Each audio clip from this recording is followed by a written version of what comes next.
Bien, mesdames, messieurs les élus, bienvenue pour ce second conseil municipal. Mesdames, messieurs, immédiatement je déclare la séance ouverte et je proposerai d'inviter Emmanuel Mabon à bien vouloir accepter le secrétariat de séance. Mais pour pouvoir se retrouver et mettre en application cette proposition, je vous invite à ce que celle-ci soit votée à main levée. Celles et ceux qui sont pour le manifeste en levant la main. Avis contraire, abstention, je vous remercie. Je propose donc à partir de là de procéder à l'appel nominal des membres du conseil municipal. Madame Mabon, vous avez bien volontiers la parole. À vous.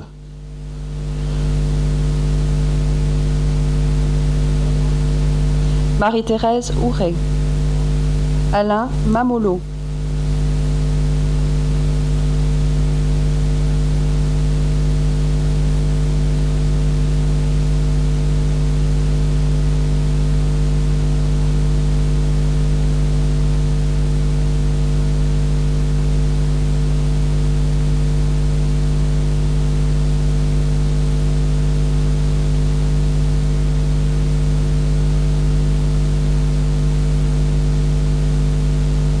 Brouet, Gilda Massard, Sharaf Rifaï, Jean-Philippe Vitran, Anna Zanelli,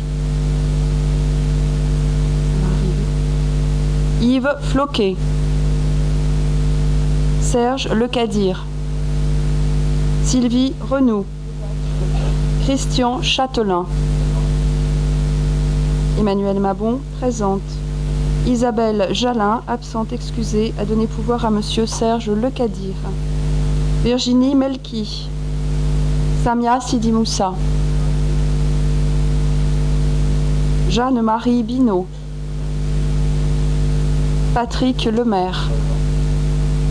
Francis Poirier, absent excusé, a donné pouvoir à Monsieur Jean-Noël Verfailly. Marie-Laurence Dupont. Denis Degan. Céline Platel-Thuin, Assia Costanzo, Jean-Noël Verfailly.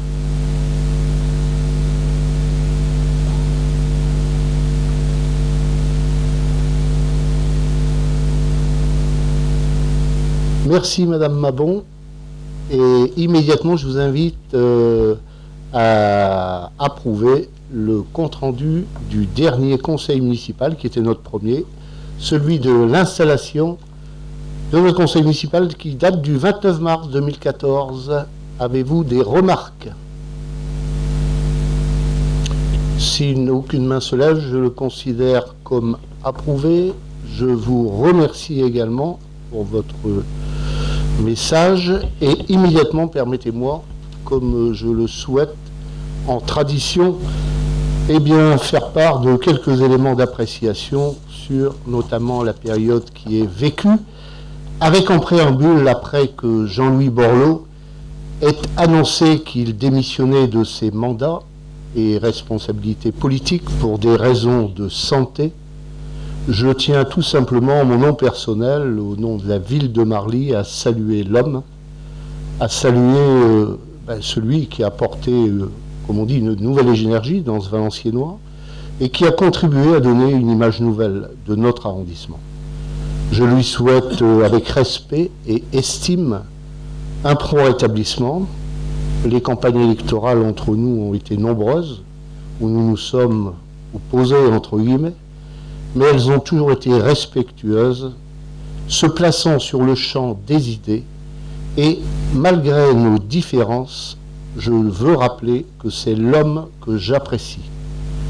Après l'installation ainsi du nouveau conseil municipal, le 29 mars dernier, la vie municipale, toujours aussi diverse, variée, a repris son cours normal avec ce mercredi dernier l'opération La Nature en Ville, organisée par Partenaire Habitat, qui a permis la végétalisation d'un pignon d'immeubles en présence des enfants, du centre social et des représentants de votre municipalité.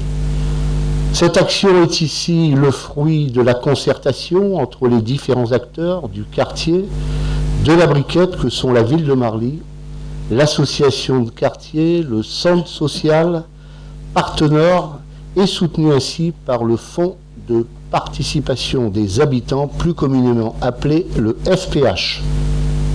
2 manifestations culturelles par la suite se sont également tenues ce week-end écoulé, avec le concert de 4 chorales en l'église Saint-Pierre, dont Floralie Chorale, et l'hommage qui a été rendu à Mathieu Canlers ce dimanche 6 avril après-midi.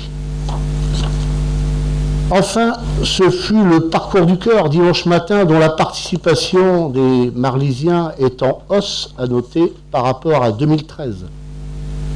Cela dit, avant de vous annoncer une action plus spécifique, au niveau de la sécurité des biens et des gens, je vous invite dès à présent à participer nombreux à notre 5e Salon du Livre qui se tiendra les 12 et 13 avril prochains, ici même donc à la salle des fêtes. Je tiens cependant maintenant à informer l'ensemble des élus du conseil municipal des actes de délinquance supposés qui se sont déroulés ce week-end dans le quartier des Floralies avec des incidents et incendies de voitures au cours desquels le feu s'est propagé aux habitations situées allée des Primes Verts. D'importants dégâts ont nécessité ainsi le relogement des familles. Et dès dimanche matin, à la première heure, je tenais à me rendre sur place en compagnie de notre première adjointe, Madame Marie-Thérèse Ouret, le drôle, qui est en charge de l'action sociale pour rencontrer les sinistrés et les assurer du soutien et de l'aide concrète de la ville de Marly, indispensable, et ce en de telles circonstances. Dès dimanche matin, nous avons décidé de faire appel à la solidarité et inviter toutes les personnes qui le souhaitent à se rapprocher du Centre communal d'action sociale, qui coordonne ainsi les moyens humains, matériels et financiers pour fournir ainsi une aide adaptée aux besoins des familles. Les incivilités, la délinquance, les dégradations volontaires, cela, ça suffit. Marly doit rester une ville où il fait bon vivre, une ville où chacun peut s'amuser, se divertir, vivre sans qu'une infime minorité vienne perturber la vie de la grande majorité de celles et ceux qui veulent vivre une vie paisible, qui travaillent, qui ont tout simplement pour souci de vivre dans la dignité et le bonheur malgré la crise que nous traversons. En effet, il faut désormais, avec les nombreux efforts que nous avons entrepris sur le plan local, que l'État joue en ce qui concerne son rôle, rien que son rôle, mais tout son rôle.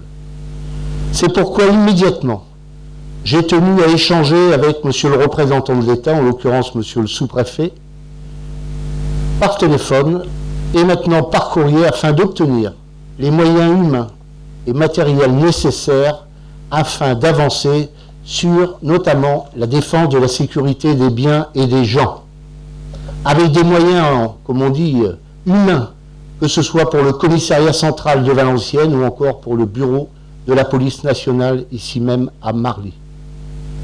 D'autre part, au vu des faits constatés depuis 1 an environ dans ce quartier, j'ai aussi demandé que des rondes soient effectuées la nuit, et ce par la police municipale qui a la compétence notamment de ces questions. Je lui ai précisé, en votre nom à tous, que la municipalité condamne de nouveau, si cela était avéré, avec la plus grande fermeté de tels agissements et souhaite que leurs auteurs soient appréhendés et jugés, et ce, le plus rapidement possible. Je lui ai rappelé également que la municipalité a pris toutes ses responsabilités, avec le renforcement en effectif de la police municipale, l'installation de vidéoprotection au centre Saint-François, à la salle du Caillou et très prochainement place de Hove et avenue des Lilas, mais que La sécurité des biens et des gens est de la responsabilité de l'État et qui doit mettre en œuvre, ici, de nouveau, les moyens nécessaires qui s'imposent.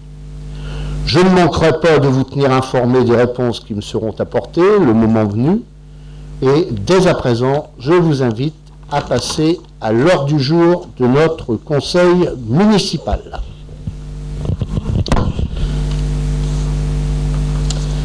Alors, j'ai tout d'abord une proposition à vous faire, c'est de demander, je suis tenu à passer par cette démarche, d'accepter une délibération modifiée. Vous avez une délib, alors elle est modifiée, elle est sur table et elle se rapporte à la désignation des délégués siégeant au conseil d'école, si vous en êtes d'accord.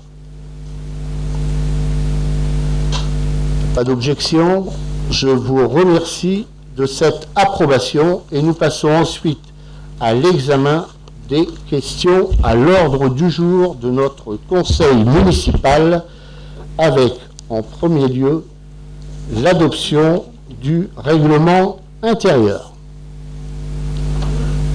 Je pars de l'idée que chacun a eu en temps et en heure, bien entendu, ce document. Et à partir de là, je vous ferai grâce quand même de donner lecture de tout ce document fastidieux. Ceci étant conformément à l'article 2121-8 du Code général des collectivités territoriales, le Conseil municipal établit son règlement intérieur dans les 6 mois qui suivent son installation. Ce règlement fixe notamment les conditions d'organisation du débat d'orientation budgétaire, les règles de présentation et d'examen ainsi que la fréquence des questions orales, les conditions de consultation des projets de contrat ou de marché, et c'est pourquoi je vous propose de procéder à l'adoption de ce règlement intérieur à partir notamment du contenu qui est notifié dans ce document. Voilà. Avez-vous des demandes de précision sur ce dossier? Oui, monsieur Verfailly, je vous en prie. Bonsoir à tous. Alors, quelques petites remarques par rapport au règlement intérieur. La première, une petite remarque de forme par rapport à l'organisation du conseil et des groupes. Si c'est possible, j'aimerais que l'ensemble de mon groupe puisse siéger côte à côte lors des prochains conseils municipaux. C'est une petite remarque de forme, mais c'est les membres de mon groupe qui m'ont demandé de faire cette demande. Autre remarque, j'aimerais, par rapport à ce règlement intérieur qui en fait, vous confère la police de notre assemblée, simplement je souhaite rappeler, et j'espère qu'on aura des débats intéressants et constructifs pendant nos échanges ici, et j'espère que vous montrerez un respect de l'opposition, de la démocratie, et qu'on puisse échanger réellement et qu'on puisse avoir des temps de parole corrects, puisque malheureusement ça n'a pas été le cas lors du premier conseil municipal. Une remarque ensuite sur un article précis du règlement intérieur, c'est l'article 46 qui concerne le local de l'opposition. Il est écrit que ce local ne saurait en aucun cas être destiné à une permanence ou accueillir des réunions publiques. Alors, sur les réunions publiques, ça je vais vous rassurer tout de suite, il est tellement petit qu'à 8, on a déjà du mal à se réunir dedans. Et sur les permanences, j'aimerais qu'on précise ce que ça veut dire qu'il ne saurait en aucun cas être destiné à être une permanence. Parce que si l'opposition n'a pas la possibilité de recevoir les concitoyens qui souhaitent les rencontrer, je ne vois pas vraiment à quoi il sert ce local. Merci beaucoup. Bien, quelques éléments d'appréciation sur vos suggestions, remarques. Tout d'abord, en ce qui concerne la volonté qui est la nôtre de construire, d'échanger librement et en toute transparence, c'est ce qui nous a toujours guidés. Et notamment après avoir tiré les enseignements d'une période écoulée qui a duré 19 ans dans cette enceinte, où je me dois de rappeler le droit à la parole, le droit d'expression était quand même plus que bafoué. Nous l'avons critiqué, nous l'avons condamné à l'époque, et c'est pourquoi nous, bien entendu, nous avons tiré les enseignements de cette démarche. C'est ce qui nous a amené au cours du mandat écoulé à favoriser le débat, à favoriser l'échange et à permettre à tous, aux uns et aux autres, d'occuper la place qui leur revenait, bien entendu, la place, toute la place, mais rien que leur place. Deuxième aspect, pour la police de l'Assemblée, il est évident qu'il y aura des échanges, sans pour autant passer les nuits, comme on dit. Je sais comment ça marche dans les assemblées, j'ai, comme on dit, des heures de vol au compteur. Hein. On sera ici pour, tout d'abord, se retrouver dans les commissions municipales, sur lesquelles nous nous sommes mis d'accord pour la participation en nombre des uns et des autres, qui auront en amont le travail préparatoire à assumer, à assurer, en vue d'aller ensuite vers les présentations de délibérations au sein de notre assemblée municipale, et puis ensuite, dans le cadre, bien entendu, des débats. Je me dois cependant de rappeler immédiatement que nous ne referons pas à nouveau tous les débats des commissions, ici même dans cette enceinte. Sinon, je ne vois pas l'utilité des commissions, comme cela existe d'ailleurs dans toutes les assemblées, qu'elles soient communautaires, départementales ou régionales. Il n'en reste pas moins que libre débat, que les bouches s'ouvrent et soucieux de la démocratie, après avoir vécu cette période dont on ne peut que regretter certains agissements et certains écrits, en ce qui nous concerne, vous pourrez vivre, et comme l'opposition l'a vécu dans le mandat écoulé, oui, à l'ordre du jour, la question du respect d'autrui, la question du droit à la parole pour tous, et la question tout simplement d'un souci qui nous anime de construire. C'est pourquoi j'ai tenu, dès ce premier conseil, à tendre une main grande ouverte à l'opposition, afin que, si elle le souhaite, elle puisse jouer un rôle, mais qui soit véritablement constructif. En ce sens, dans le même temps, je me dois de rappeler, il y aura des temps de parole, hein, et puis qu'en ce qui concerne le local qui est mis à disposition, c'est l'application de la loi, comme d'ailleurs elle a existé. La seule différence, c'est qu'à l'époque où nous étions dans l'opposition, on a eu 4 murs, on avait le chauffage, il n'y a pas de bureau, il n'y avait pas de table, il n'y avait pas de chaise, hein, il n'y avait pas de téléphone. En ce qui nous concerne, on met à disposition un minimum, comme on dit, de matériel afin de pouvoir travailler. C'est bien entendu un local de permanence de groupe, hein, mais non, comme on dit, une permanence politique aussi. Je me dois aussi de le rappeler.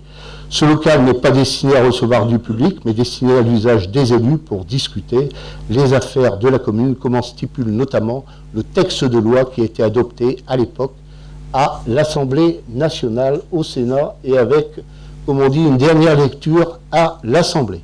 Ceci étant, je vous rassure, vous aurez, comme on dit, toutes les conditions seront réunies pour que tout le monde puisse travailler.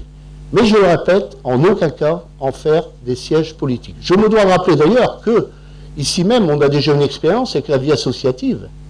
Et à personne ne pourrait se permettre de dire qu'on a bafoué un droit, par exemple, de donation de salles pour tout ce qui est local, pour des réunions, y compris parfois de manière mensuelle et régulière.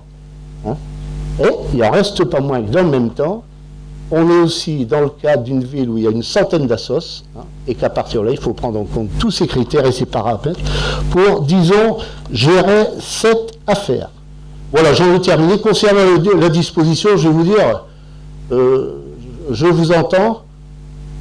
Madame Céline Thuin-Platel, qui est à vos côtés, Platel-Thuin, je m'en excuse, était à l'époque directrice de cabinet, ici même, dans cette enceinte. Et nous, vous savez, on était au dernier rang. Et devant nous, il y avait des rangs de conseillers.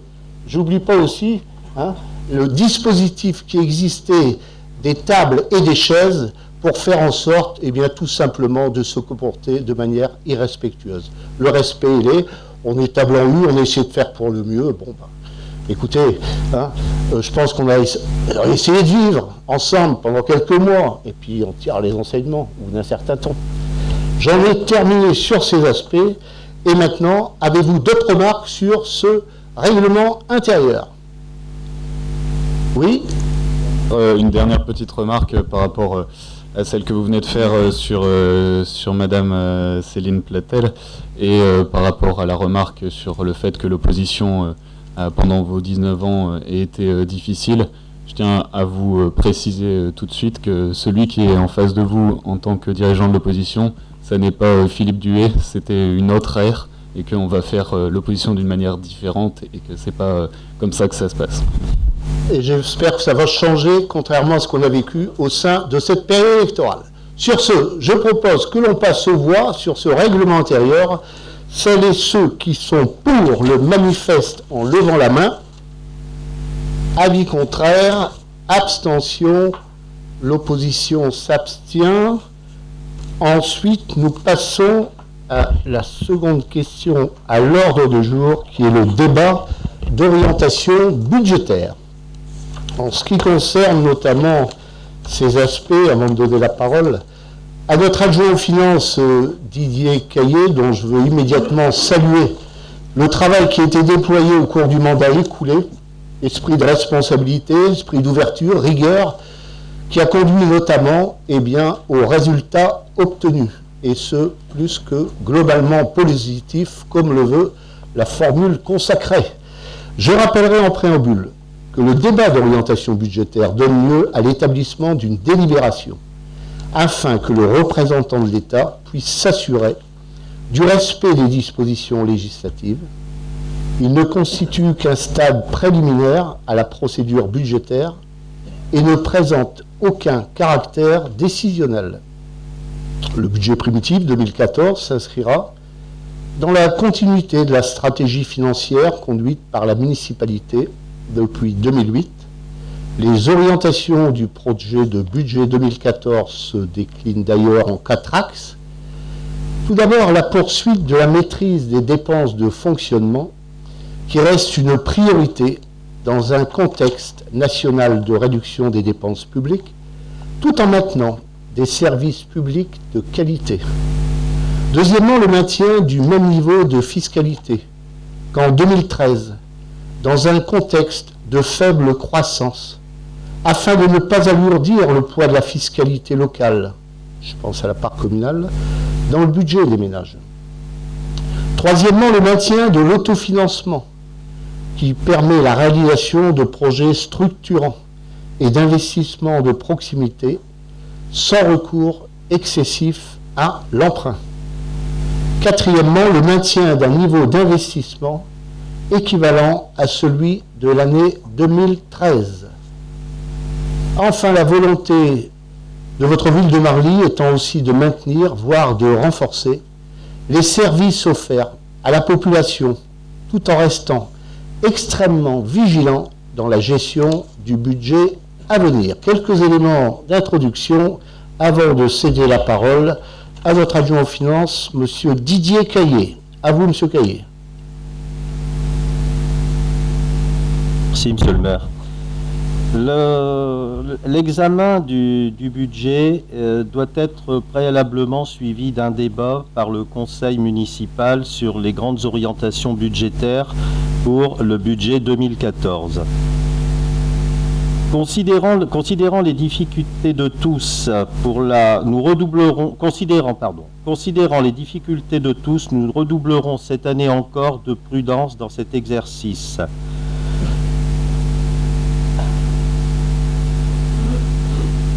Nous ne subirons pas à nouveau la gabegie pour la ville de Marly comme ce fut le cas dans les années passées. Certes, nous avons considérablement fortifié les bases de nos finances durant les 6 derniers à venir et nous resterons très vigilants et j'espère avec l'aide de l'opposition ici présente. Nous resterons également vigilants dans tout notre budget de fonctionnement, mais également dans nos investissements ciblés, puisque Marly, il y a des priorités à Marly qu'il ne faut pas oublier, nous les connaissons puisque nous y vivons et nous y habitons. De plus, au niveau des recettes, cette année encore, avec la crise économique, nous aurons un manque assez important au niveau de nos ressources. Promettre, oui, rêver, oui, mais comment financer ?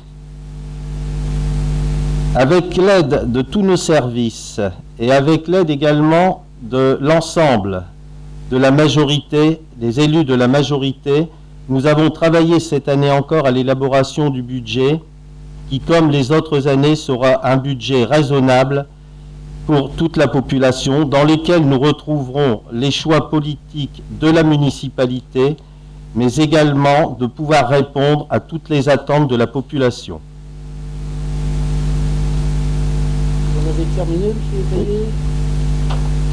Merci à vous. Y a-t-il des demandes d'intervention? À vous, Monsieur Jean-Noël Verfailly. Merci Monsieur le maire, merci Monsieur Caillé. Vous inquiétez pas, vigilants, nous le serons.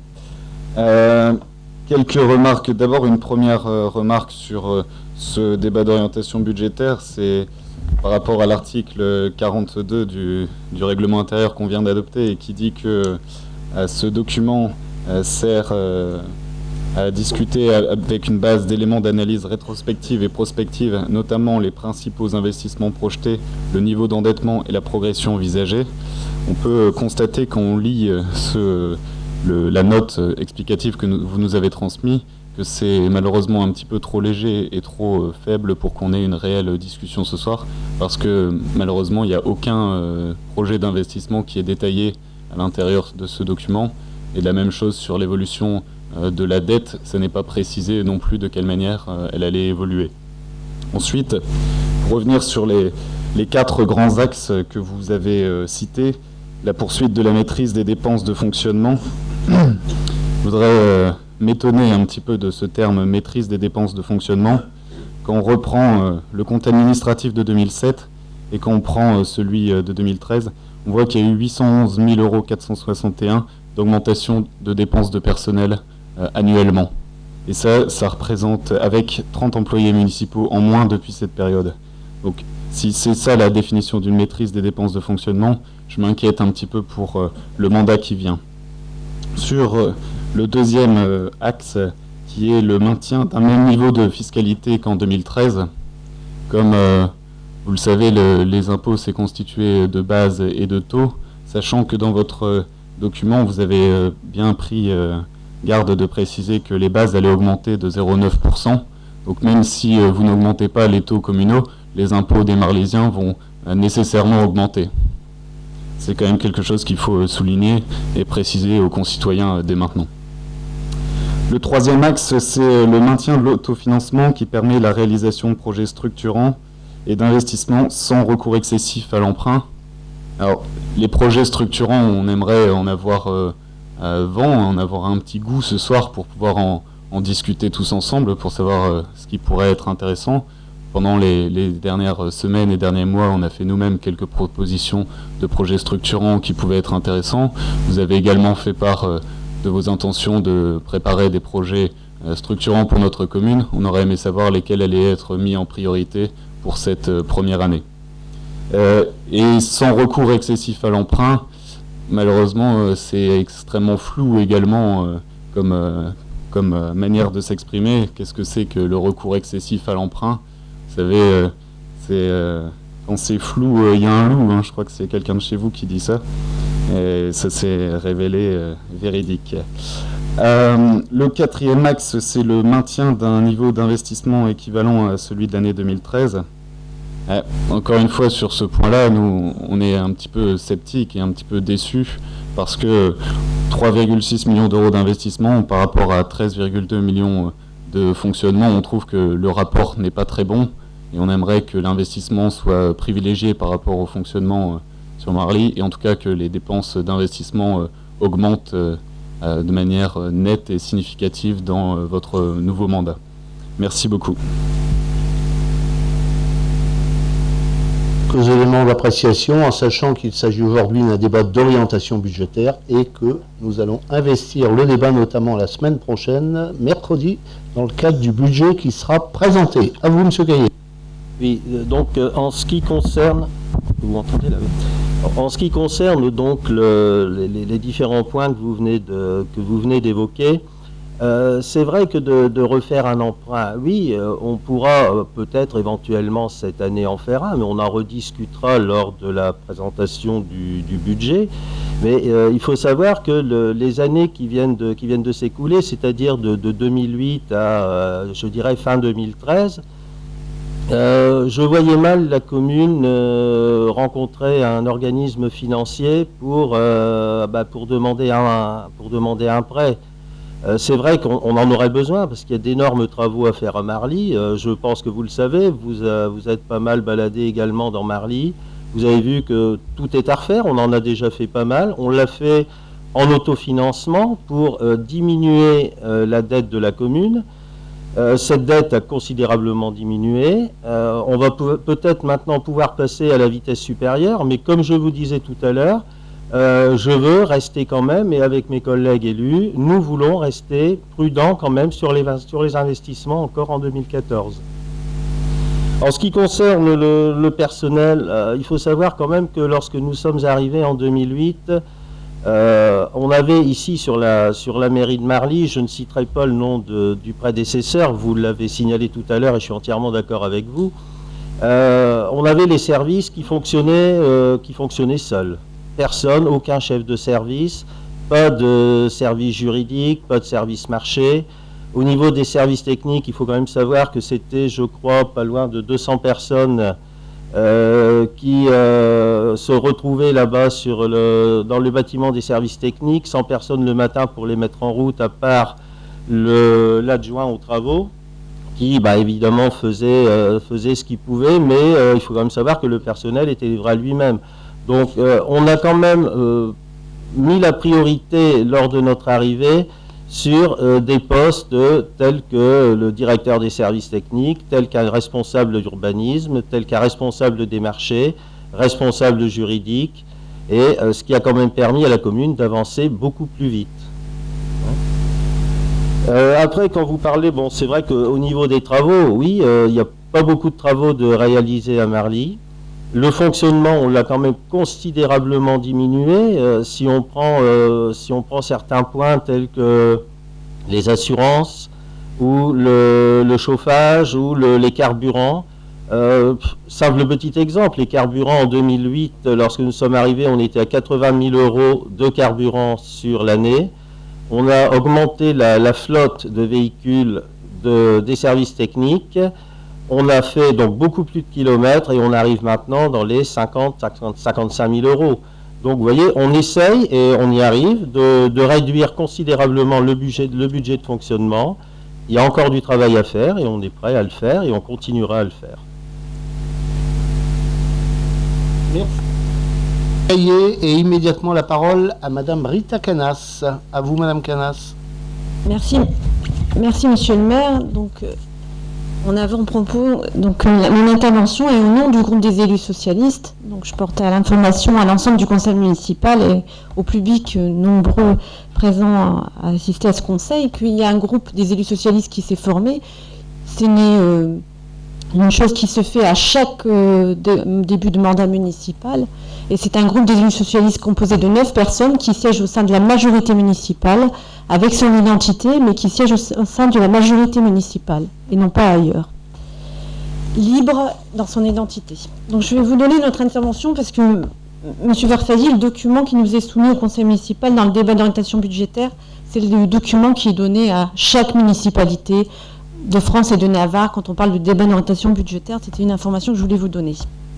Donc le groupe socialiste porte un regard positif sur les orientations qui viennent de nous être présentées et sur les moyens qui vont y être associés. Ces orientations budgétaires pour 2014 sont l'occasion de poursuivre la bonne gestion entamée dès 2008 et qui a permis de redonner une véritable santé financière à notre ville tout en diminuant le poids de la dette qui était lourd, qui grévait l'action municipale. Nous avons choisi ensemble cette année encore de privilégier l'investissement pour tous, le social pour tous ceux qui en ont besoin et un développement durable pour l'ensemble des Marlysiens. Notre débat de ce soir a lieu dans un contexte difficile au niveau national, avec une crise économique en France et en Europe qui s'inscrit dans le temps. Et malgré tout, il y a des mesures nationales qui sont prises depuis plusieurs mois par le gouvernement socialiste et par Manuel Valls aujourd'hui et qui vont selon nous dans la bonne direction. Partons du principe que partout où l'échelon communal retrouve les moyens d'agir, c'est la République qui progresse. Et si on a un intérêt commun aujourd'hui, c'est la République, c'est faire que la République progresse. C'est que le gouvernement actuel a réaffirmé ces derniers jours, et cet après-midi aussi, son engagement pour lutter pour la sécurité avec la création des zones de sécurité prioritaires, le plan de lutte contre les cambriolages, pour développer le soutien à l'investissement local et le financement des collectivités locales grâce à la création d'une enveloppe de 20 milliards d'euros au niveau de la Caisse des consignations, par la création d'une nouvelle agence de financement des collectivités locales et par la revalorisation des taux de compensation de la TVA. Ce contexte général nous invite donc à poursuivre les efforts qui sont engagés dans le domaine des dépenses courantes de gestion et à continuer sur 2014 à ne pas alourdir l'effort fiscal qui pèse sur les familles de Marly, qui sont souvent en première ligne de la crise économique actuelle. Deux mots guident l'action des élus socialistes qui sont présents au sein de cette majorité municipale, et je sais qu'ils sont communs avec vous, monsieur le maire. C'est la solidarité et l'équité, parce qu'il est hors de question pour vous comme pour nous d'abandonner un quartier de Marly, de privilégier telle ou telle catégorie de la population et de mener une politique de clientélisme. Au pays des promesses, on dit qu'on meurt de faim, et force est de constater que ces derniers mois, il y en a eu. Le maintien des services publics communaux de qualité et même de créer une offre de services en direction des familles de Marly. 2014 sera l'année de l'ouverture à la construction de nouveaux équipements ayant des incidences sur notre budget. Nous avons toujours dit depuis 2008 que nous allions agir et nous avons fait ce que nous avons dit. C'est la rénovation de la maison des associations. C'est l'ouverture du point info jeunesse. C'est la mise en place de nouveaux points de vidéoprotection. C'est le nouveau aménagement des rythmes scolaires avec une montée en charge du personnel d'animation. C'est la poursuite du chantier de la rénovation du quartier de la Briquette, l'ANRU 1, et la bataille que nous faisons pour l'ANRU numéro 2. Faut-il rappeler que quand nous sommes arrivés en 2008, Marly était sur le quai de la gare, puisque l'ancienne municipalité n'avait rien fait ou peu fait. L'ouverture de la maison du quartier de la Briquette, où va être accueilli l'équipement du centre social de la Briquette, et le foyer du 3e âge, le LAP. Et quand on parle au directeur du centre social de la Briquette, il vous dira qu'il a attendu pendant 25 ans d'avoir un nouvel équipement dans ce quartier. Afin d'initier ces investissements, nous continuons à être très actifs sur la recherche de financement extérieur et les élus et les services municipaux s'y attellent. Le défi est majeur pour nous tous et les Marlysiens et les Marlysiennes peuvent compter sur notre volonté qui est commune. C'est tenu à l'ensemble des engagements qui sont pris dans ce nouveau mandat municipal. Je vous remercie de m'avoir écouté. Merci Madame Camnas, et immédiatement la parole pour une contribution à notre première adjointe, Marie-Thérèse Ouret. À vous Madame Ouret. Oui, moi je voulais simplement dire qu'aujourd'hui on est dans le débat d'orientation budgétaire, c'est-à-dire qu'on appelle tous les élus à parler un petit peu de l'orientation qu'on va avoir dans l'année qui va s'écouler. Alors évidemment on a fait quand même des choses à Marly, et M. Canas vient de le répéter, et puis Didier aussi. On n'a peut-être pas fait tout ce qu'on aurait voulu faire, mais on l'a fait parce qu'on avait un budget à respecter, et c'est ce qui nous a aidé à prendre les priorités. On a quand même revu toutes les écoles, ce qui n'était pas négligeable, parce que c'était quand même la santé de nos enfants et de nos petits-enfants, puisqu'il y avait de l'amiante un peu partout, tout a été refait, et je pense que c'est déjà une bonne chose. Alors évidemment, dans un budget, il y a des choix qui s'imposent, parce qu'on ne peut pas tout faire. Si vraiment on avait les moyens, évidemment, notre ville, elle se serait transformée à vitesse grand V. Malheureusement, ce n'est pas le cas. Et aujourd'hui, on fait que ce qu'on a. Quand on parle des impôts, évidemment, on le sait, tout le monde le sait. Les taux d'État, ils augmentent toujours. Nous, on veut rester au même taux. Alors, vous allez me dire, ça va quand même augmenter. Certainement, si le taux d'État change, évidemment que ça va augmenter. Mais au moins, nous, on a le désir de ne pas augmenter les taux cette année et de continuer à travailler quand même correctement avec les habitants. Après, moi, je me dis que dans un débat budgétaire, en tant qu'élu, eh ben, je me dis que j'invite tous les élus qui sont ici présents à donner leur avis et en même temps peut-être à nous aider à trouver aussi des subventions et à continuer à avancer. Comme on vous l'a dit tout à l'heure, on a quand même embauché des gens qui s'occupent aussi d'aller partout pour chercher les subventions, ce que l'on a fait pendant 6 ans. Aujourd'hui, évidemment, il faut continuer et on vous invite à travailler avec nous et à se dire, ben voilà, si vous avez d'autres propositions à faire, pourquoi pas. La semaine prochaine, on fera le budget, et là, il y aura d'autres sujets qui seront abordés. Par contre, il y aura aussi des commissions travaux, des commissions, on va les voter tout à l'heure, et à travers ces commissions, vous verrez comme nous, qu'on fera des choix, et qui seront toujours dans l'intérêt, et toujours avec des priorités, pas des choix que nous voulons en tant qu'élus, mais les choix qui seront pris, ce sera des priorités par rapport aux habitants de Marly, pour subvenir à leurs besoins, et pour leur rendre notre ville plus agréable à vivre. Merci, monsieur le maire. Je voudrais un mot, monsieur Mamolo.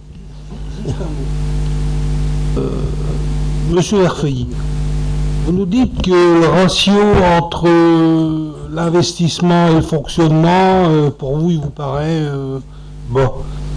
Donc, j'aimerais que vous nous disiez, pour augmenter l'investissement, qu'est-ce qu'on pourrait faire et comment on pourrait le faire en recette, en autofinancement.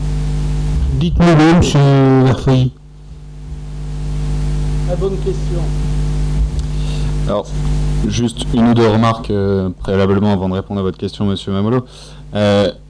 Les différentes interventions que vous avez faites depuis la mienne sont, je les trouve, un petit peu sur la défensive. Ce que je voulais vous dire par mon intervention, c'était pas mettre en cause votre action ou dire que vous n'aviez rien fait. Je ne remettais pas du tout en cause votre bonne volonté. Simplement, sur un document d'orientation budgétaire, j'aurais souhaité en fait qu'on ait plus un débat prospectif. En fait, c'était pas une critique par rapport à l'action du mandat précédent ou du mandat encore antérieur de Philippe Duet. Sur la question de la recherche des subventions, et Madame Le Drôle, moi je suis tout à fait motivé pour vous aider à en trouver, mais la question justement du débat d'orientation budgétaire et d'avoir des projets pour qu'on puisse en discuter, c'est qu'il faut avoir des projets à financer avant de chercher des subventions, et là il n'est fait état d'aucun projet dans ce document qui nous est proposé. Ensuite, pour répondre à monsieur Mamolo, sur le ratio investissement-fonctionnement, je pense que n'importe qui, les autres élus, et vous peut-être même le premier, vous savez très bien que dans la partie fonctionnement d'un budget, il est toujours possible de faire mieux. On peut toujours faire des économies et toujours basculer de l'argent dans la partie investissement. C'est bien sûr parfois des sacrifices, une meilleure gestion, savoir avoir des personnels plus efficaces qui peuvent permettre d'avoir des économies d'échelle dans certains moments. Mais en tout cas, dans tous les cas, on ne peut pas nier le fait qu'avoir une partie investissement la plus importante possible, ce soit bénéfique pour la commune. Ça a permis d'échanger, je pense, dans le cadre de ce DOB. D'abord, moi, je veux de nouveau remercier les services qui entourent notre DGS aux côtés de notre adjoint aux finances et de votre serviteur, le maire, la commission finances, pour tout le travail qui a été déployé, les efforts notoires qui ont été réalisés au cours des 6 années écoulées. Je pense qu'on ne rappellera jamais suffisamment la situation, comme on dit, dramatique, la situation calamiteuse face à laquelle nous avons été confrontés dès notre arrivée. Il y avait des choix à faire et nous avons pris nos responsabilités. Et nos responsabilités nous ont conduits à tout mettre en œuvre pour être évités, notamment d'être mis sous tutelle. Et nous l'avons obtenu. Nous avons pris des dispositions qui étaient difficiles, mais nous avons pris nos responsabilités. J'en veux pour mémoire à un moment donné, y compris, on aura l'occasion d'y revenir, sur certaines ligues budgétaires qui ont permis ici, dans le passé, d'aller à volo sur un certain nombre de dépenses de fonctionnement sur lesquelles je pense que nous ne reviendrons jamais suffisamment. Il y a des élus, y compris dans l'opposition, qui étaient là à l'époque, et ils ne vont pas infirmer notamment ces affirmations. En 2007, pour mémoire, je vous rappelle le chiffre exact en frais d'honoraires d'avocats ici même à Marly, vous entendez bien, 448 671 €. Comparativement à cette année, nous avons fait en 2012 1609 € de frais d'honoraires, et donc d'avocats pour être clair. Deuxièmement, immédiatement dans le cadre de la volonté qui était la nôtre, de permettre à celles et ceux qui étaient employés sous contrat depuis des années, et qui auraient pu bénéficier d'une intégration, nous avons intégré. Et nous avons intégré 30 personnes qui étaient sous contrat, à qui on a permis ainsi de bénéficier, comme on dit, d'un statut, d'une évolution dans les carrières, à commencer par, y compris le 13e mois. Je n'oublie pas uniquement les 28 membres du personnel qui bénéficiaient du régime indemnitaire. Ça, c'était la réalité. Sur plus de 310 personnes à l'époque. On est 270 maintenant. Et maintenant, il y en a 200 qui peuvent en bénéficier et qui en bénéficient. Ça, c'est ce qui s'appelle, non pas le clientélisme, mais l'équité, le respect notamment de la fonction. Autre aspect que je pourrais aussi évoquer, vous nous dites quels sont les projets. D'abord, je pense qu'on ne rappellera jamais suffisamment, et saluer, j'aurais bien voulu l'entendre dire notamment, cette réalisation sociale exemplaire dont les travaux viennent de commencer avec la réalisation d'un foyer pour autistes de 30 places. Et un autre foyer à côté d'accueil médicalisé de 30 places. Tout d'abord, c'est la réponse attendue de proximité à des enfants frappés par le handicap et qui ont recours actuellement pour les familles à la Belgique. Deuxièmement, c'est la proximité de la famille. Et troisièmement, c'est un investissement économique chez nous. Et je pense qu'on peut le saluer. Après avoir rappelé notamment que ce soit Mme Canas, que ce soit M. Caillé ou encore Mme Le Droll, et tous les grands chantiers qui sont en cours. N'oublions pas que tous nos dossiers ont été subventionnés entre 49 et 79% au cours des 6 années écoulées. J'étais déjà à l'époque vice-président du Conseil général, je ne voyais aucun dossier arriver de la ville de Marly. Et on se substituait même au département pour réaliser des travaux sur des départementales. On a tout vu ici.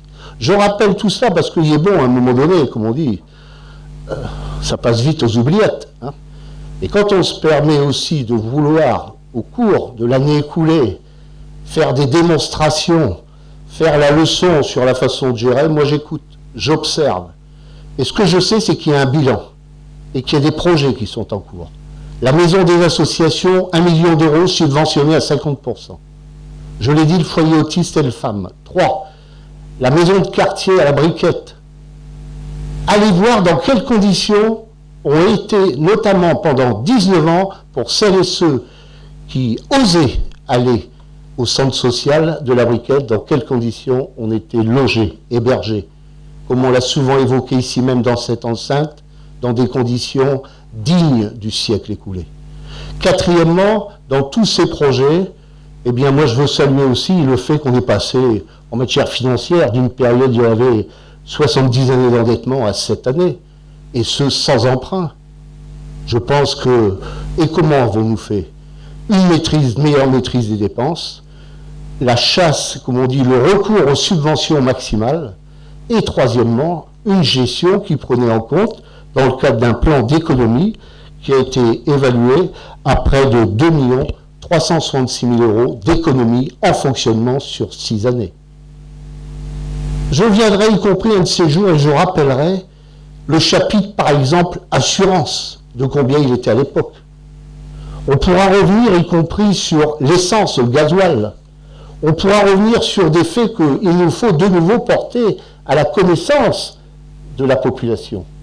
Et puis, dans le même temps, notre volonté, allez, il y a la jeunesse, il y a la petite enfance, il y a, comme on dit, cette chance pour la vie associative de se développer, 10 associations nouvelles. Et puis, quatrièmement, dans ce contexte, contrairement à ce que vous avez affirmé dans votre campagne électorale, comme qu'on augmenterait de 12%, de 14% la fiscalité à Marly, nous inscrivons en faux, nous, majorité, pour dire qu'il n'y aura pas d'augmentation de la fiscalité. Deuxièmement, vous avez affirmé qu'il y aurait une baisse de 25% des subventions aux centres sociaux, ce qui est un second mensonge éhonté. Troisièmement, qu'il y aurait notamment l'arrivée d'une nouvelle ère d'accueil des gens du voyage avec la communauté d'agglomération Valenciennes Métropole, ce qui est un troisième mensonge. Et sur ce, je pense qu'il est bon de rappeler les faits, il est bon de rappeler certaines vérités, et en ce qui nous concerne, de nouveau, nous vous tendons, dans le cadre de ce débat que nous souhaitons transparent, clair, loyal et respectueux. Ceci étant, je pense qu'il y a des mises au point qui s'imposent, et à partir de là, très prochainement, la semaine prochaine, dans le cadre du débat budgétaire, nous aurons l'occasion de vous faire part, notamment de tous les investissements nouveaux envisagés, de la politique fiscale avec déjà les premières orientations présentées par notre adjoint aux finances, et troisièmement, en matière de gestion et de maîtrise des dépenses, et bien les efforts nouveaux qui seront, comme on dit, avancés, présentés et qui s'imposeront pour faire en sorte eh bien, de contribuer au Marly de demain. Voilà, j'en ai terminé avec notamment ce débat d'orientation budgétaire en vous remerciant les uns et les autres pour votre contribution. Chacun a pu s'exprimer et maintenant je propose que nous passions, puisqu'il n'y a pas de vote sur le débat d'orientation budgétaire, aux questions suivantes. Monsieur le maire, je voudrais quand même reprendre la parole un instant, puisque vous me prêtez des propos que je n'ai jamais tenus. Donc quand même, c'est normal que j'ai la possibilité... Je comprends que vous soyez sur la défensive. Je comprends assez mal votre agressivité et votre position. Et je propose... Vous vivez dans le passé. J'ai l'impression en fait qu'on est toujours avec Philippe Duet le maire et vous dans l'opposition et que vous tapez dessus. Je propose vous arrêter de vivre dans le passé, monsieur le maire. Il est bon de temps en temps de vivre avec le rétroviseur pour préparer l'avenir et de rappeler des faits qui ont été vécus. Vous avez dans votre groupe des élus de l'époque ou, comme on dit, des fonctionnaires qui pourront aussi s'exprimer, notamment sur cette période qu'ils ont vécue et à travers laquelle ils étaient d'ailleurs d'ardents acteurs.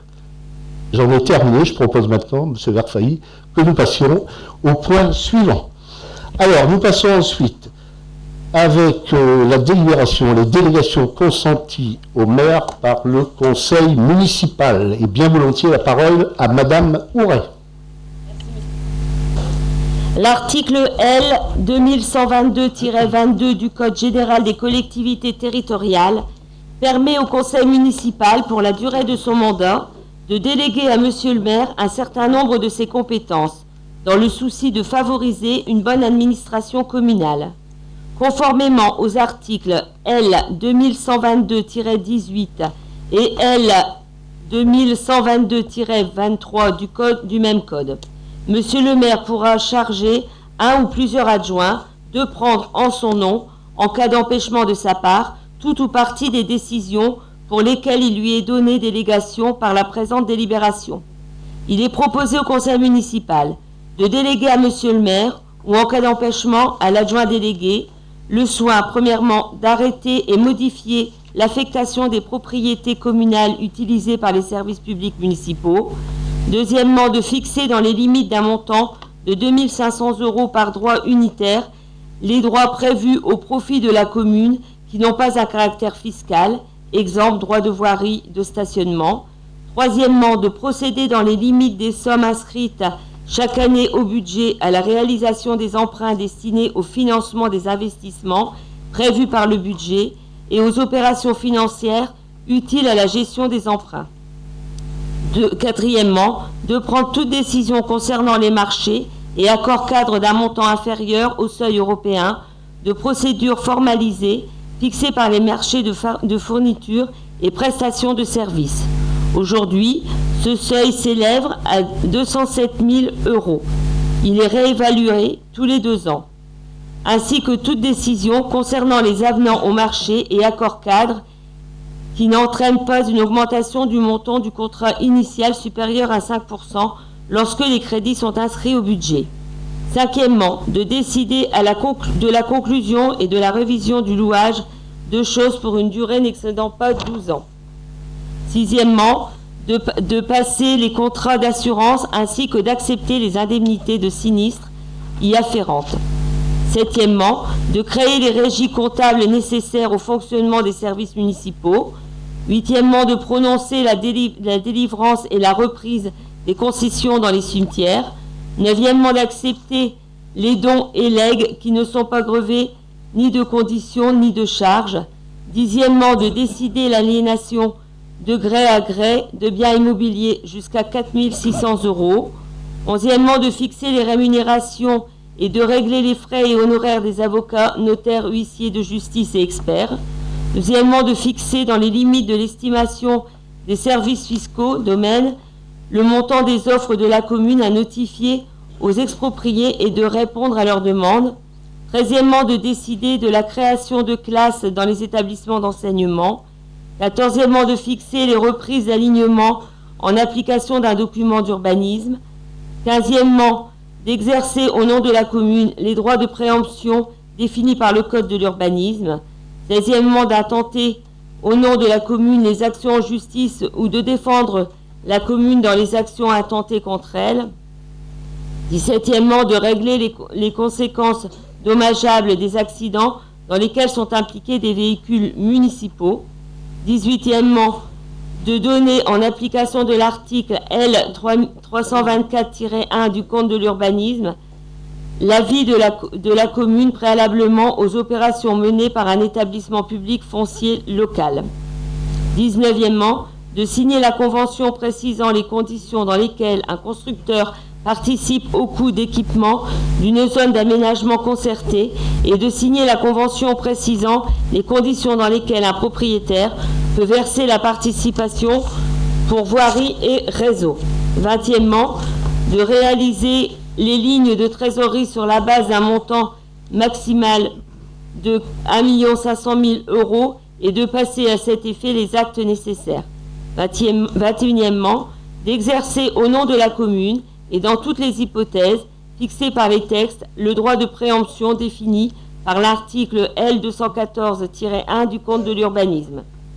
22e, d'exercer au nom de la commune le droit de priorité défini aux articles L 240-1 et L 240-3 du Code de l'urbanisme. 23e, de prendre les décisions mentionnées au Code du patrimoine relatives à la réalisation de diagnostics d'archéologie préventifs prescrits pour les opérations d'aménagement ou de travaux sur le territoire de la commune. 24e, d'autoriser au nom de la commune le renouvellement de l'adhésion aux associations dont elle est membre. De dire qu'il sera rendu compte au conseil municipal des décisions prises en application de la présente délibération et de déléguer monsieur le maire ainsi qu'éventuellement les adjoints délégués le soin de saisir pour avis la commission consultative des services publics locaux pour tout projet de délégation de services publics, tout projet de création d'une régie dotée de l'autonomie financière, ainsi que pour tout projet de contrat de partenariat. Voilà, monsieur. Madame Houret, avez-vous des questions sur cette délibération? Sinon, je vous propose de passer au vote à main levée. Celles et ceux qui sont pour se manifestent en levant la main. Avis contraire, abstention, moins Madame Asia Costanzo qui a approuvé cette délibération. Merci de la confiance. Et ensuite, nous passons dans le cadre du dossier suivant. Une délibération présentée par notre adjoint aux finances, M. Didier Caillé, se rapportant aux indemnités de fonction du maire, des adjoints et des conseillers délégués. À vous, M. Caillé.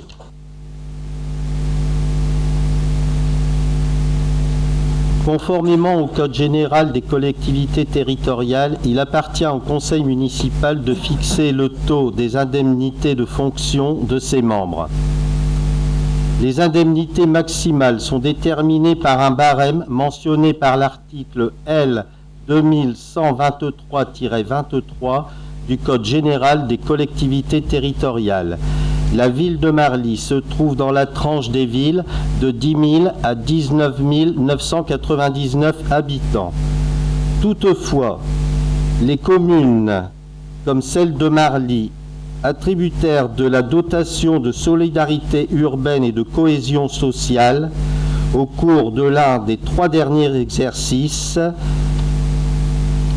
peuvent faire voter dans la limite correspondant à l'échelon immédiatement supérieur, c'est-à-dire pour la ville de Marly, celle allant de 20 000 à 49 999 habitants.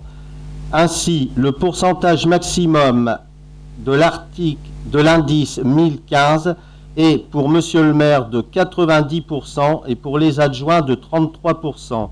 Il est donc proposé au conseil municipal d'établir le taux du maire, des adjoints et des conseillers municipaux comme suit. Indemnité au maire, 55% de l'indice. Indemnité aux adjoints, 25% de l'indice. Et indemnité aux conseillers municipaux délégués, 7,5% de l'indice.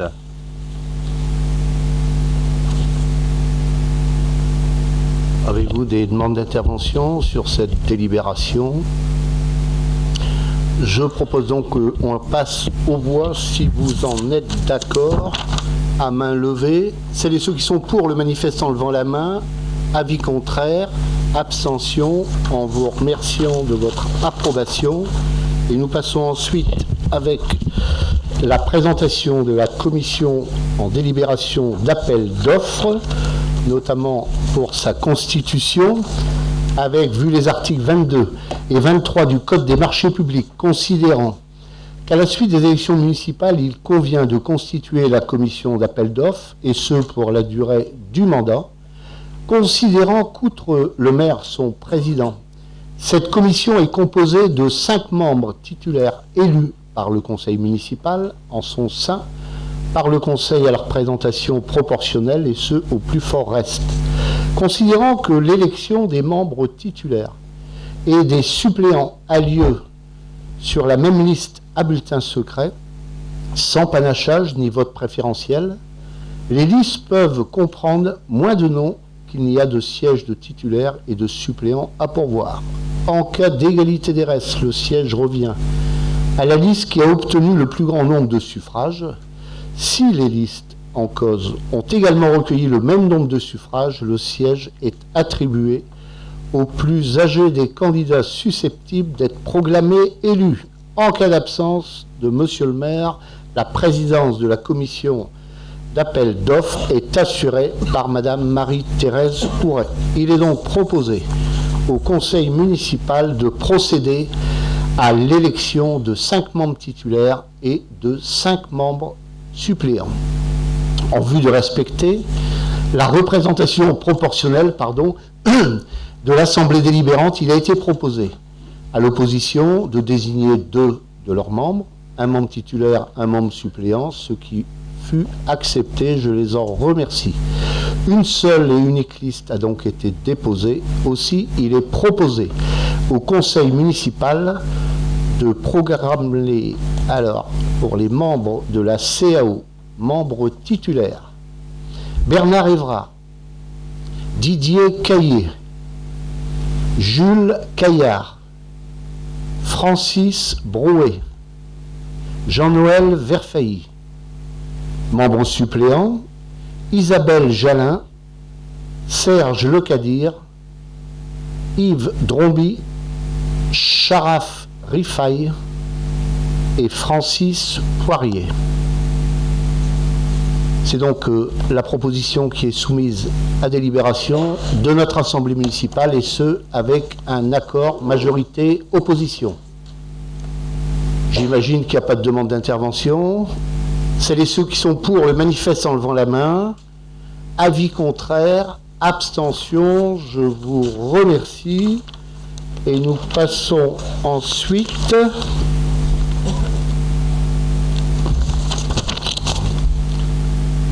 à la fixation du nombre d'administrateurs du conseil d'administration du CAS, donc le Centre communal d'action sociale. À vous, Madame Ouret.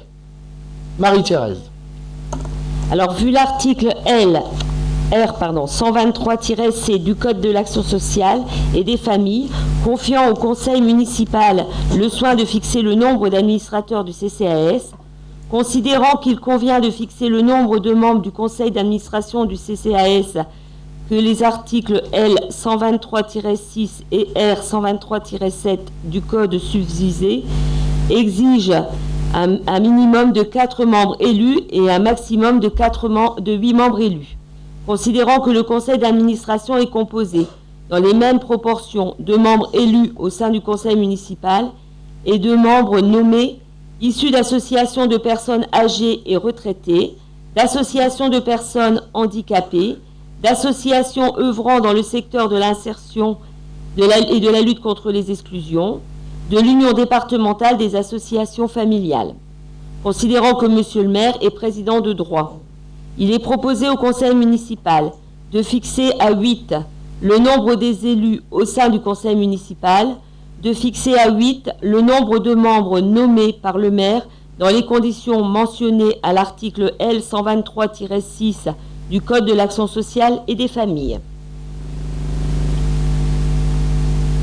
Merci, Madame Houret. Avez-vous des demandes de précision? Sinon, nous nous mettons d'accord. Hein. Toujours pareil, à la proportionnelle. Celles et ceux qui sont pour le manifeste en levant la main. Avis contraire, abstention, en vous remerciant. Toujours à Madame Houret la parole pour la désignation des représentants du conseil municipal au sein du centre conseil d'administration du CCAS. À vous, Madame Le Drôle. Le conseil municipal vient de fixer à 8 le nombre d'administrateurs élus devant siéger au conseil d'administration du CCAS. Il revient au conseil municipal maintenant de procéder à l'élection de ces 8 membres, au scrutin de liste, à la représentation proportionnelle, au plus fort reste, sans panachage, ni vote préférentiel et au scrutin secret. Chaque conseiller municipal ou groupe de conseillers municipaux peut présenter une liste, même incomplète. Les sièges sont attribués d'après l'ordre de présentation des candidats sur chaque liste. Si tous les sièges ne sont pas pourvus, les sièges restants sont donnés aux listes ayant obtenu le plus grand reste. Si plusieurs listes ont le même reste, le ou les sièges restants à pourvoir reviennent à la liste ou aux listes qui ont obtenu le plus grand nombre de suffrages. En cas d'égalité de suffrages, le siège revient au candidat le plus âgé. Suivant ces textes, il est donc proposé au conseil municipal de procéder à l'élection de ses représentants au conseil d'administration du centre communal d'action sociale en vue de respecter la représentation proportionnelle de l'assemblée délibérante. Il a été proposé à l'opposition de désigner 2 de leurs membres pour siéger au conseil d'administration du CCAS, ce qui fut accepté, et on vous en remercie. Une seule et unique liste va donc vous être proposée. Ainsi, il est proposé au conseil municipal de proclamer membre du conseil d'administration du CCAS Marie-Thérèse Houret, Anna Zanelli, Christian Châtelain, Sharaf Rifaille, Isabelle Jalin, Sylvie Renou, Céline Platel-Thuin et Marie-Laurence Dupont, en précisant que Monsieur le maire est président du conseil d'administration. Merci, Madame Mouret. Merci, Madame Mouret. Y a-t-il des demandes d'intervention? Je propose que l'on passe donc aux voix. Si vous en êtes d'accord, avis favorable, avis contraire, abstention, je n'en vois pas. Madame Houret, je vous cède de nouveau la parole. Merci. En fait, je voudrais simplement expliquer un petit peu à l'Assemblée, monsieur le maire, parce que tout à l'heure, vous avez parlé de ce qui s'était passé au Floralie, malheureusement, le week-end écoulé. Et j'aurais voulu donner quelques précisions sur tout ce qui a été fait et faire appel, justement, à toutes les personnes présentes sur ce qu'il reste à faire. Alors, lorsque l'on s'est rendu sur place dimanche très tôt le matin, Monsieur le maire et moi-même, on s'est rendu compte que donc un feu avait été mis ou avait été déclaré dans 2 voitures. Ces 2 voitures ont malheureusement explosé et ont mis le feu aux volets et aux 3 maisons qui étaient tout proches. Alors la première maison, c'est une maison qui était occupée par un couple de personnes âgées. L'état de l'habitation intérieure est correct. Hein, il y avait l'odeur de fumée, bien sûr, mais ce qui était le plus touché, c'était la toiture. Donc, les experts de GHI sont passés lundi après-midi et les travaux de réparation ont déjà débuté et devraient être terminés pour la fin de semaine. Le couple de personnes âgées souhaite absolument réintégrer son domicile. La commission de sécurité a donné un accord favorable et ce couple réintégrera dès demain son logement. À savoir que dès dimanche après-midi, nous avions justement cherché les responsables de GHI puisque les toitures étaient tellement endommagées qu'on avait prévu de la pluie et il fallait absolument bâcher les toitures. Et nous avons réussi à joindre les responsables de GHI qui ont tout de suite délégué une entreprise et dès dimanche après-midi, les 3 toitures ont été bâchées. Ensuite, il y avait un autre couple avec des enfants. Alors, ce couple, l'incendie a fortement, par contre, touché la toiture de la maison. Les travaux d'expertise sont donc à réaliser. Et suite à ce choc, le couple ne veut plus du tout rester dans cette habitation. Et aujourd'hui après-midi, il y avait une commission d'attribution logement et nous leur avons déjà attribué un logement. Et ce couple, avec les enfants, est très satisfait et ont accepté bien volontiers un logement qui venait justement d'être complètement refait par GHI. Donc le couple va emménager dès que possible et il n'y a pas de problème en ce qui concerne ni leurs meubles ni les vêtements parce que dans cette habitation, seule la toiture a été abîmée. Ensuite, il y avait forcément le troisième couple, où là, évidemment, les deux véhicules étaient juste garés devant la maison, et leur logement est vraiment inhabitable, et je pense pour un bon moment. Donc, on a vu avec l'assurance des intéressés, comme avec les autres, hein, et on avait prévu aussi des nuits d'hôtel en attendant qu'ils peuvent se remettre à plat et pouvoir réemménager. Alors, toujours à cette commission d'attribution de cet après-midi, un logement leur a été proposé et les gens ont accepté bien volontiers et ils en sont très contents. Le logement leur est déjà attribué et ils ont déjà eu les clés. Alors, on appelle bien sûr, dès le lundi, on a eu des gens qui se sont manifestés au niveau du CCAS pour amener leur aide et apporter des aides volontaires aux gens qui étaient en difficulté.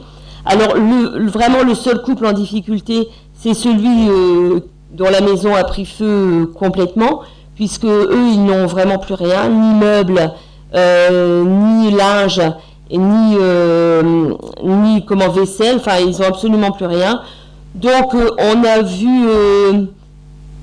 On appelle à la solidarité pour les meubles. Alors, je voudrais quand même vous dire ce qui manque. Comme ça, si jamais dans l'Assemblée, quelqu'un pourrait amener aussi sa quote-part, ce serait sympathique.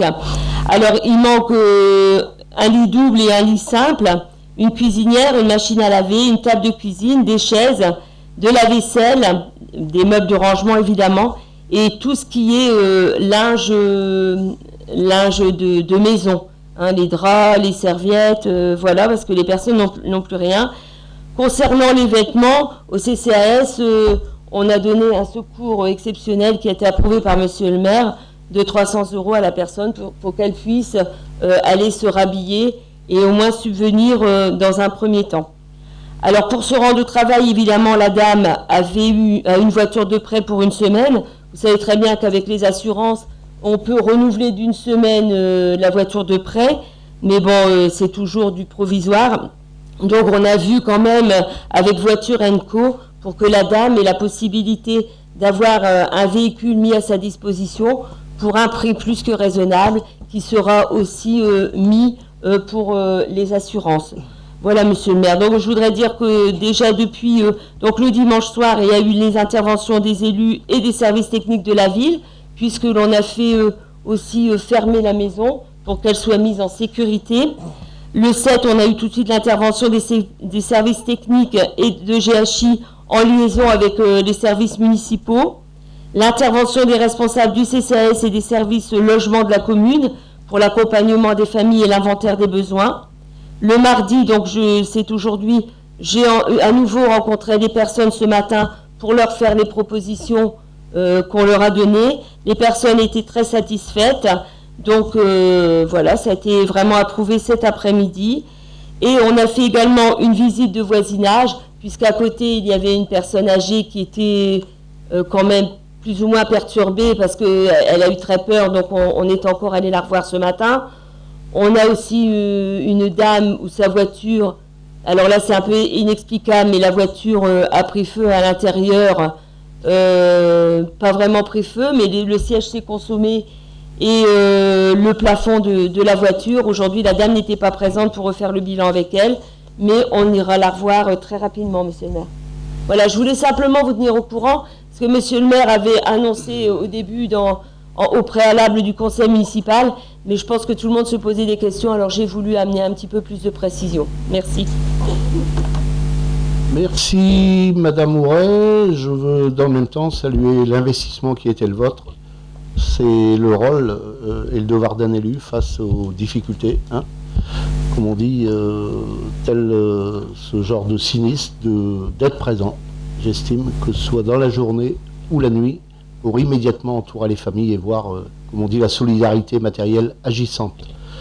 Voilà, la solidarité est donc ouverte, engagée. N'hésitez pas de vous rapprocher du Centre communal d'action sociale.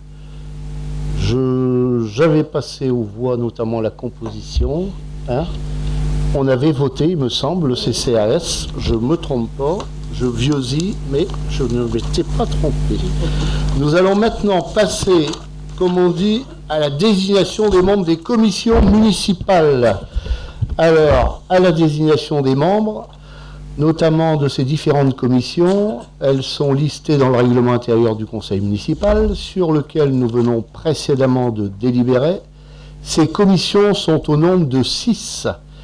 Ainsi, conformément à l'article 2121-22 du Code général des collectivités territoriales, le conseil municipal peut former des commissions chargées d'étudier les questions soumises au conseil. Chaque commission est composée du nombre de membres précisé dans le règlement intérieur, soit 10 membres pour chaque commission. Le maire en est le président de droit et est exclu du nombre de membres indiqués précédemment. Dans les communes de plus de 1000 habitants, la composition des différentes commissions doit respecter le principe de la représentation proportionnelle pour ainsi permettre l'expression pluraliste des élus au sein de l'Assemblée communale. En application toujours de l'article L. 2121-21 du Code général des collectivités territoriales, je cite, « Si une liste a été présentée après appel de candidature, les nominations prennent effet immédiatement dans l'ordre de la liste, le cas échéant, et il en est donné lecture par le maire. » Alors, afin de respecter, bien entendu, la représentation proportionnelle de notre Assemblée délibérante, il a été proposé à l'opposition de désigner 2 de leurs membres pour siéger au sein de chaque commission municipale, ce qui fut accepté. Nous sommes donc mis d'accord sur les principes. Une seule liste et unique liste a donc été déposée pour chacune des 6 commissions. Ainsi, il est proposé au conseil municipal de procéder à la désignation de 10 membres. Tout d'abord, la commission des finances. Didier Caillé, Marie-Thérèse Ouret, Alain Mamolo, Bernard Évrard, Martine Wolf, Rita Canas, Jérôme Lemans, Jules Caillard, Jean-Noël Verfailly et Céline Platel-Thuin. Je pense qu'on se retrouve et si vous en êtes d'accord, s'il n'y a pas de demande d'intervention, je propose de passer aux voix à main levée. Celles et ceux qui sont pour le manifeste en levant la main. Avis contraire, abstention, je vous remercie. Nous passons ensuite à la commission Travaux, Urbanisme, Cadre de vie. Toujours la proposition de désigner les 10 membres suivants, à savoir Bernard Évrard, Jérôme Lemans, Francis Brouet, Anna Sanelli, Jules Caillard, Alain Mamolo, Didier Caillé, Serge Lecadir, Denis Degan et Francis Poirier. Y a-t-il des demandes d'intervention? On se retrouve, on vote. Celles et ceux qui sont pour le manifeste en levant la main. Avis contraire, abstention, je n'en vois pas. Nous passons ensuite à la commission Solidarité, personnes âgées, personnes handicapées, jumelage, logement. Il est proposé toujours au conseil municipal de désigner les 10 membres suivants. Marie-Thérèse Ouret, Anna Sanelli, Yves Floquet, Charaf Rifaille, Rita Canas, Sylvie Renou, Isabelle Jalin, Emmanuel Mabon, Marie-Laurence Dupont, Marie-Jeanne Binot. Pas de demande d'intervention. Celles et ceux qui sont pour le manifeste en levant la main. Avis contraire, abstention. Je vous remercie toujours. Pour la commission fête, cérémonie, culture, vie des quartiers, il est proposé toujours 10 membres. Proposition. Martine Wolf, Laurence Morel, Christian Châtelain, Thérèse Zaoui, Francis Brouet, Emmanuel Mabon, Virginie Melki, Gilda Massard, Patrick Lemaire et Assia Costanzo. Pas de demande d'intervention. Celles et ceux qui sont pour le manifeste en levant la main. Avis contraire, abstention. Je vous remercie. Pour la commission cohésion sociale. 10 membres toujours, à savoir proposition. Rita Canas, Serge Lecadir, Didier Caillé, Alain Mamolo, Yves Dromby, Samia Sidi Moussa, Jérôme Lemans, Jean-Philippe Vitran, Marie-Laurence Dupont, Marie-Jeanne Binot. Si vous en êtes d'accord, je m'excuse, Jeanne-Marie Binot. Celles et ceux qui sont pour manifestent en levant la main. Avis contraire, abstention. Nous passons ensuite à la commission vie associative petite enfance, enfance, jeunesse, sport, enseignement. 10 membres, à savoir proposition. Alain Mamolo, Marie-Thérèse Houret, Jules Caillard, Christian Châtelain, Isabelle Jalin, Samia Sidi Moussa, Virginie Melki, Jean-Philippe Vitran, Asia Costanzo, Patrick Lemaire. C'est ceux qui sont pour le manifeste en levant la main. Avis contraire, je n'en vois pas. Je vous remercie de cette unanimité. Nous passons ensuite à la désignation des délégués siégeant au conseil d'école. Concernant la délibération sur la désignation des administrateurs au conseil d'administration, lycée professionnel du collège et des délégués au conseil d'école. Conformément ici à l'article toujours 2121-33 du Code général des collectivités territoriales, le conseil municipal procède à la désignation de ses membres ou de délégués pour siéger au sein d'organismes extérieurs. Il convient ici de désigner les élus appelés à siéger au conseil d'administration du lycée professionnel François Mansart, au conseil d'administration du collège Alphonse Terroir, ainsi qu'aux différents conseils d'école.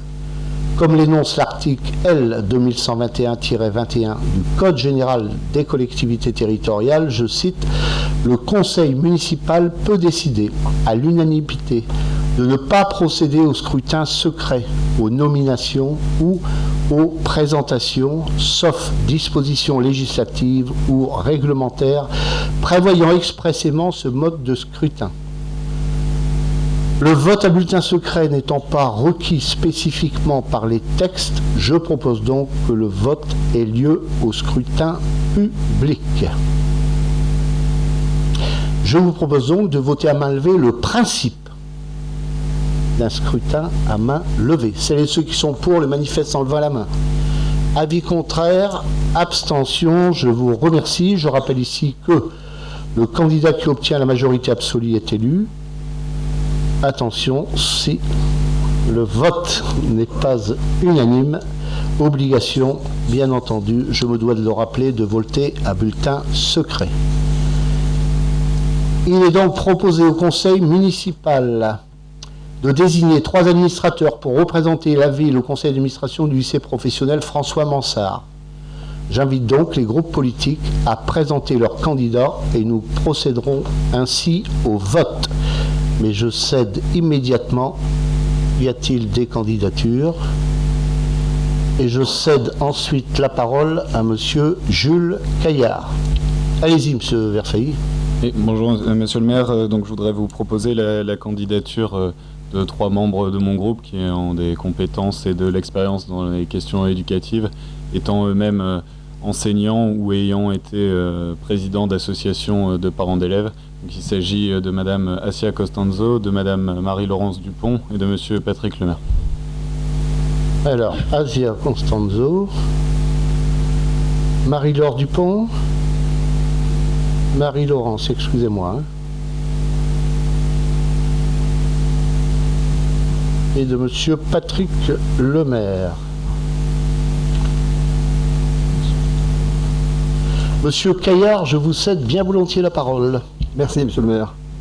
Ouais, donc nous vous présentons pour la majorité municipale Monsieur Sharaf Rifaï, Madame Thérèse Zawi et Madame Emmanuelle Mabon.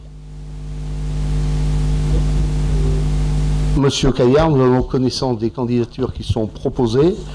Alors, je propose donc, comme on s'y est mis d'accord, de voter à main levée. Premier candidat, donc, pour la majorité, Monsieur Sharaf Rifaï, celles et ceux qui sont pour le manifeste en levant la main. Avis contraire, abstention, avis contraire de l'opposition. Pour Madame Assia Costanzo, celles et ceux qui sont pour. 1, 2, 3. L'opposition. Nous passons ensuite à la deuxième proposition de candidature. Madame Thérèse Zawi. Celles et ceux qui sont pour le manifeste en levant la main. Avis contraire. Abstention. Marie-Laurence Dupont. Celles et ceux qui sont pour le manifeste en levant la main. Avis contraire, abstention, on a pris bonne note. Nous passons ensuite au troisième candidat, Madame Emmanuelle Mabon pour la majorité, celles et ceux qui sont pour le manifeste en levant la main. Avis contraire, abstention.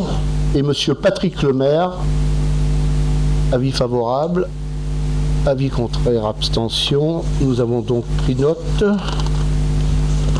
de ces trois noms. Sont donc désignés membres du conseil d'administration du lycée professionnel François Mansart, Monsieur Sharaf Rifaï, Madame Thérèse Zawi et Madame Emmanuelle Mabon.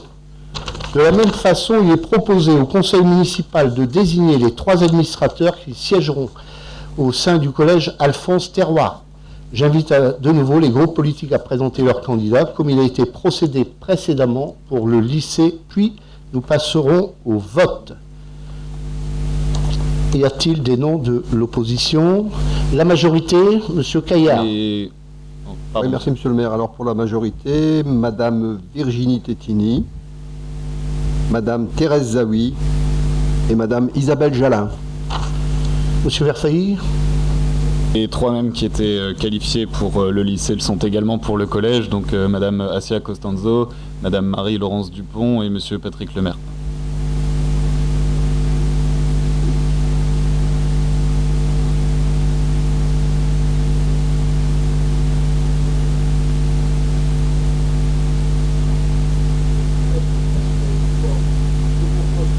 Je propose que nous passions aux voix immédiatement. Donc, pour la majorité, est proposée Madame Virginie Melki, suite aux propositions de Monsieur Jules Caillard. Celles et ceux qui sont pour le manifeste en levant la main. Avis contraire, abstention, moins les voix d'opposition. Nous passons ensuite avec la proposition pour l'opposition de Madame Assia Costanzo. Celles et ceux qui sont pour. Avis contraire, abstention. Nous passons ensuite avec la deuxième candidature. Donc, Madame Thérèse Zawi, celles et ceux qui sont pour le manifeste en levant la main.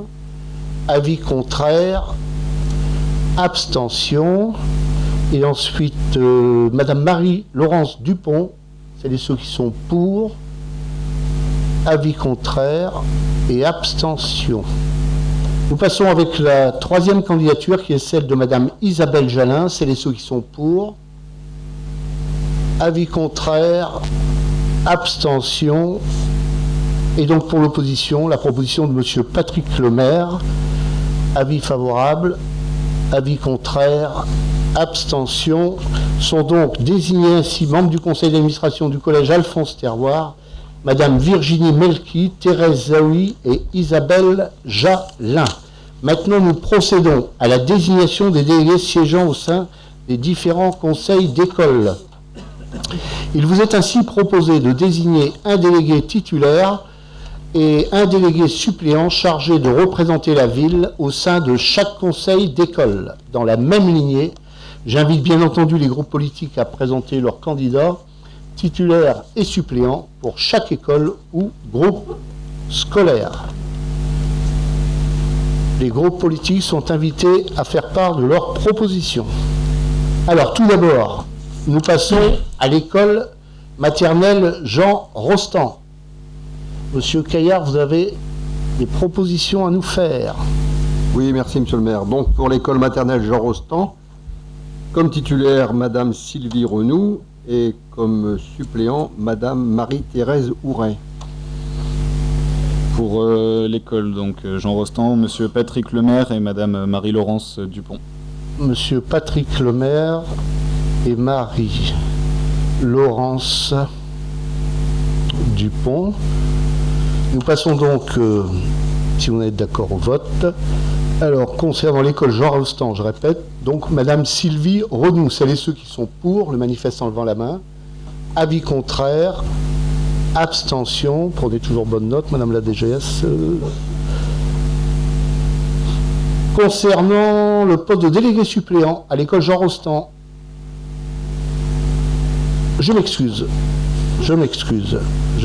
au poste de titulaire est proposé pour l'opposition Monsieur Patrick Lemaire. Celles et ceux qui sont pour, le manifeste en levant la main. Avis contraire, abstention. Nous passons ensuite au poste de délégué suppléante. La proposition de Monsieur Caillard pour la majorité de Marie-Thérèse Houret. Celles et ceux qui sont pour, le manifeste en levant la main. Avis contraire, abstention. Marie-Laurence Dupont est proposée pour l'opposition. Celles et ceux qui sont pour. Avis contraire, abstention. J'ai donc pris bonne note, notamment concernant cette école. Seront donc titulaires Madame Sylvie Renoux et suppléante Madame Marie-Thérèse Houret. Nous passons ensuite au groupe scolaire du centre Jules-Henri Langrand. Intervention de Monsieur Jules Caillard, délégué titulaire. Pouvez-vous nous faire part, pour la majorité, Monsieur Caillard, de vos propositions? Alors, comme titulaire, Marie-Thérèse Houret, Madame Marie-Thérèse Houret, et comme suppléant, Monsieur Christian Châtelain.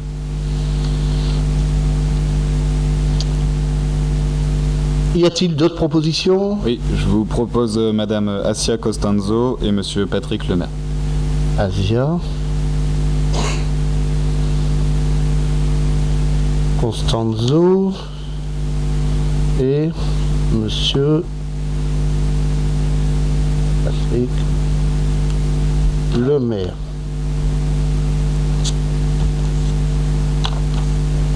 Alors, je rappelle les propositions. Donc, concernant le poste de délégué titulaire à l'école Jules-Henri Langrand est proposé Madame Marie-Thérèse Houret comme titulaire. Celles et ceux qui sont pour le manifeste en levant la main. Avis contraire. Abstention. Est proposé pour l'opposition Madame Asia Costanzo.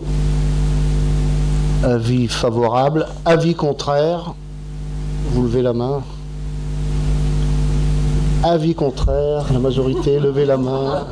Et l'abstention. On a pris bonne note. Nous passons ensuite au poste de délégué suppléant et proposé Monsieur Christian Châtelain. Celles et ceux qui sont pour le manifeste en levant la main. Avis contraire, abstention est proposé pour l'opposition Monsieur Patrick Lemaire. Avis favorable, avis contraire et on vote abstention. Je vous remercie pour l'école Jules-Henri Langrand. Nous passons à l'école maternelle Louise Michel. Monsieur Caillard, au nom de la majorité, quelles sont vos propositions? Alors, comme titulaire, Madame Laurence Morel et comme suppléant, Monsieur Alain Mamolo. Merci. Je vous propose Marie-Laurence Dupont et Assia Costanzo. Marie-Laurence Dupont. Dupont et Asia Costanzo.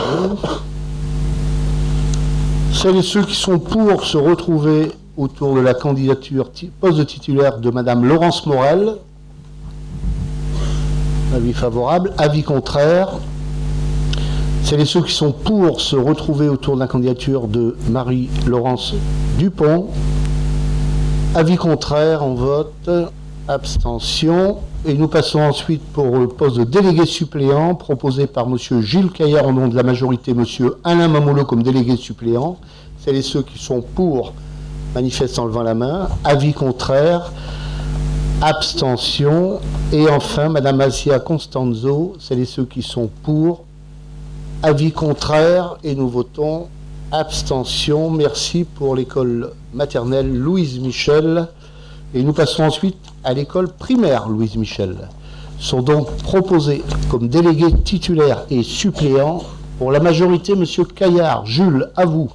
Alors, comme titulaire, M.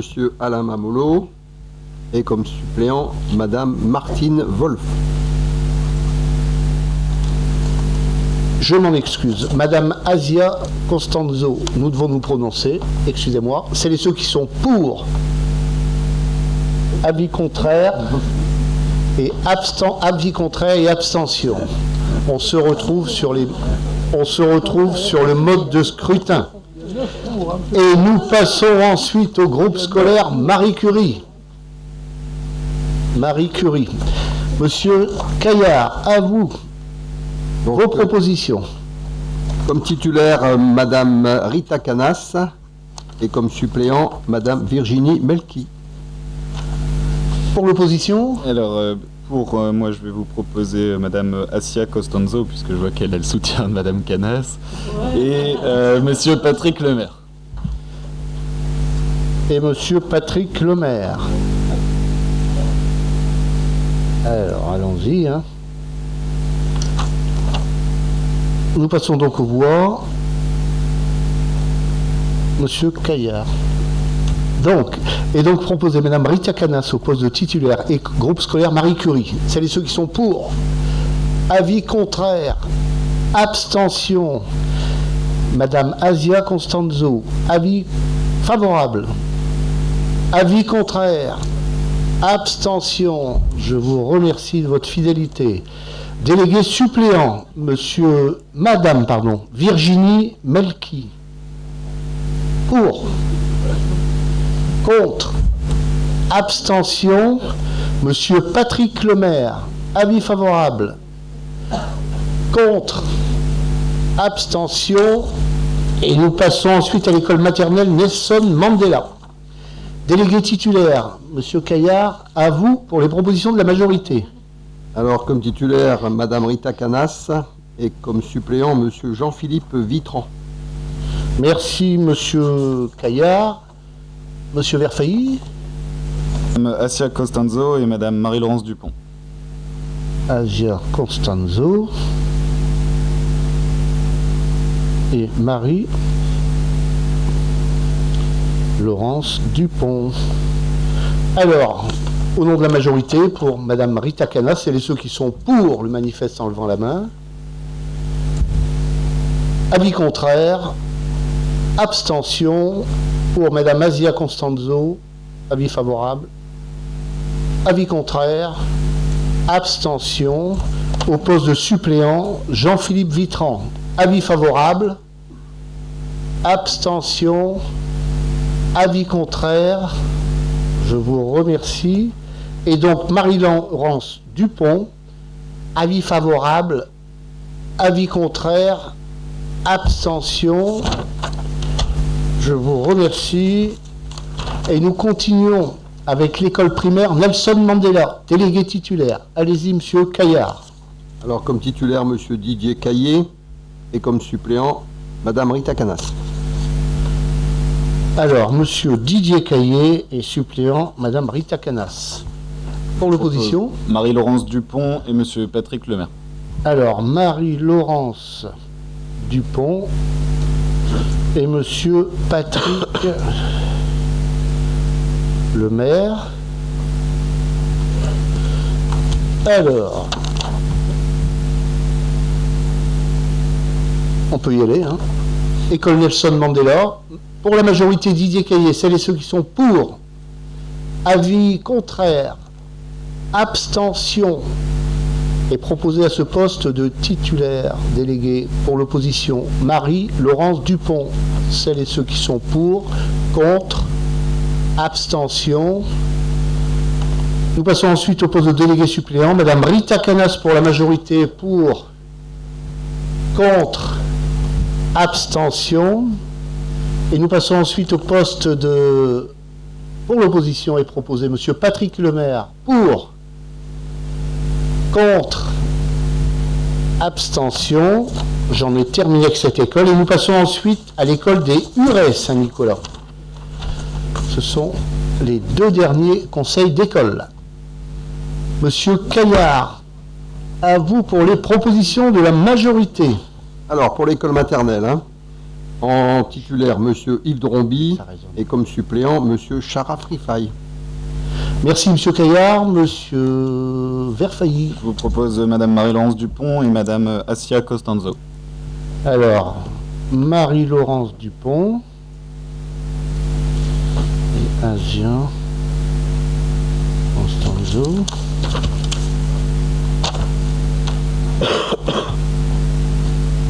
Alors, nous passons aux voix concernant l'école maternelle des Hurets Saint-Nicolas au poste de titulaire, Monsieur Yves Dromby. Celles et ceux qui sont pour, avis contraire, abstention.